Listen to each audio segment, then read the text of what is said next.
So at one point, I mean, it started out as a rich man's drug at 60,000 a kilo, but then in the 80s, they started cooking it up into crack, and that turned into a whole other thing. Like, what do you think changed in the cocaine business once crack showed up? Crack was just another, it, what happened is this. I'll tell you what happened. Here's how it works, all of it, okay? We have these places they call housing projects or ghettos or minorities. All live there, okay? And nobody in those areas in the major cities in the United States of America ever invented a gun, or they didn't smuggle cocaine or heroin. And the white man did all that. And they filled these areas with guns and dope. And then they surrounded it with the police. Okay, you think that they go to Beverly Hills to look for guns and heroin and cocaine? Or do you think they go to Harvard and Yale and Brown and all the major Ivy League schools or whatever? Do they go there on a Friday or Saturday night and arrest all the college kids, which are stoned out of their minds? No. And this was all directed and orientated to arrest minorities. And I don't have to like go on professing and proclaiming about this. Just check what the prisons are full of, okay? Prisons full of black kids, okay? And other minorities, all right? And they feed the criminal justice system of America. You know, if I go on about this, I'll probably be put back in jail next week. You know, we'll have to do an interview from there. Well, you know, you talk about being involved in 90% of the cocaine that came into the United States. And when you look at the amount of damage to people's lives that the cocaine did, as well as the crack and all the violence that was triggered from it, you know, and the crack babies and everything else like that, do you feel any level of guilt over your involvement in it? No, I don't have any guilt. All right, guilt is ridiculous. What do you profit from guilt or remorse or trying to change? You can't change the past. You can only change now in the future. All right, and nobody knew at that time, certainly not I, that cocaine was there any kind of evil drug or whatever. People have been snorting it since the 15th century, okay?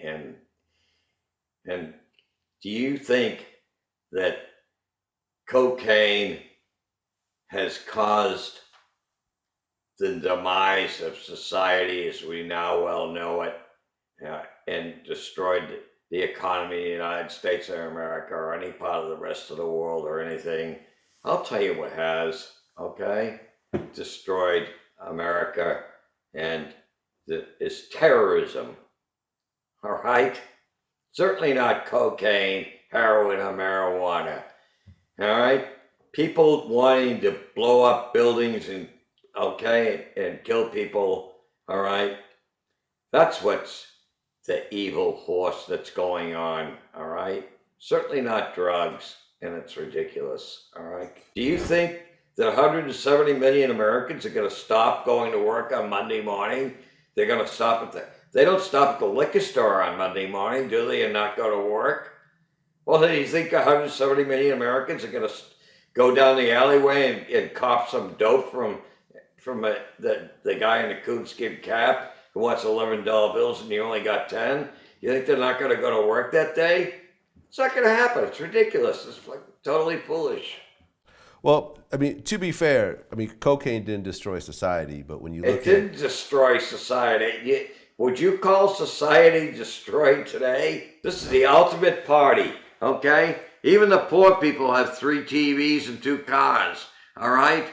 And you go travel around the world. Go to third world countries where 2 or 3, 500 million people living in the streets in India in sheer poverty. Go to South America, go to Mexico, where, it didn't destroy society.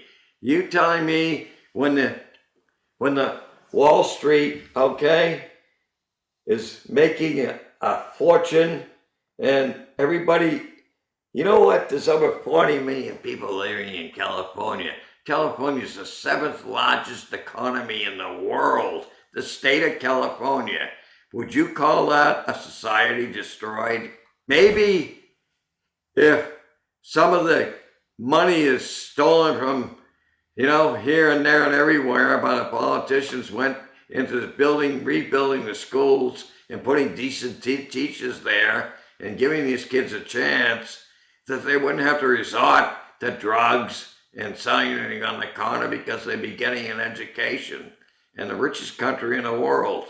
And I mean, if you want to put it on me that I destroyed a certain part of America, well, I'll tell you what, I'll carry the cross up the hill and you can nail it to me, all right? And put a crown of thorns on me, all right?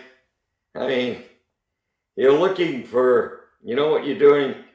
You're hunting for demons and you're hunting in the wrong place, because ever since you're too young to know what it was like when I went down to the University of Southern Mississippi or whatever, and the water fountains were marked colored and white and this and that, all right? And the majority of housing projects in the United States of America and have no schools. They have buildings with no books and no teachers, and they're just warehouses to produce idiocy, all right? And if you think that I'm responsible for that, you know what, I want to tell you what? We're all responsible for that. And I'll take the blame, if you will. And until that changes, there'll always be what they used to call them ghettos. Now we call them housing projects. And why do we have to isolate 40 million people because of the color of their skin into restricted areas where they live and surround them by police and arrest only them? If we're going to arrest people, let's all go to Beverly Hills on Friday night, all right? Because everybody's snorting coke and doing drugs and raising hell, and you know what? And they're driving Ferraris. And it's ludicrous. What have you done recently to resolve that problem? As an interviewer, I mean, like, where have you gone? What is your contribution to society? What is anybody's? And I'm not trying to, be facetious, but the guilt belongs to all of us. I agree. And to be fair, after you went to prison and after Pablo Escobar was killed, the drug trade didn't go any, it's not like it went away. It was replaced by people like El Chapo. And it'll always be replaced by somebody. The two oldest professions in the world of prostitution and smuggling? And why do you think the drugs come to America? Why did the drug smugglers pick America to smuggle their drugs to? For what reason? 51% of the mothers in this country work, and there's nobody here. There's a key under the mat, okay? And the kid comes home, and there's $10 or $20 on the counter out of guilt. And what does that kid do with that money? He goes and buys drugs. If people didn't buy drugs in America, they wouldn't come here. They'd pick another place to bring them to. It's simple, isn't it? I mean, who's to blame for all of this?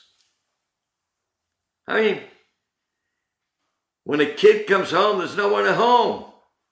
He can do what he wants. You go to where the market is. It's the richest country in the world. And our kids are the richest in the world. Listen, in Colombia and Mexico and those countries, they don't have a drug problem. They have a problem with what they're going to eat next.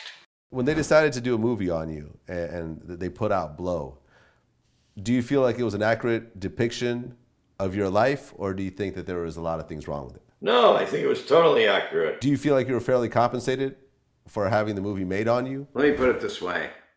I compensated myself my whole life, okay?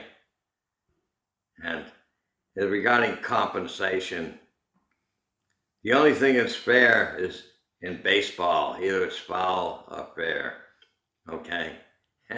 Life isn't like that. Either you compensate yourself or, you can go sit on the bench for the rest of your life, and that's it. Did you and Johnny Depp work together a lot leading up to the movie? Yeah, we did. We spent hours and hours and hours together. Okay. And what was your take on Johnny Depp? Phantasmagorical. You think he did a good job playing you in the movie? He's a consummate actor, and he did a hell of a job. I'm a fan of Drake. I'm a fan of the idea of Drake. So, no disrespect against Drake. What do you mean by the idea of Drake? What does that mean? Meaning that if he has a ghostwriter, he's an idea. He's not meaning that it's a perception created that he's not really writing the lyrics, and it's just like here, let's make this in the factory and put it out. I'm just on top of my game right now, Vlad, and I'm just getting blessed. I'm booked 4 or 5 times a week, 60, 75K a show, man. I'm winning right now, man, and I'm just steady trying to increase my hustle.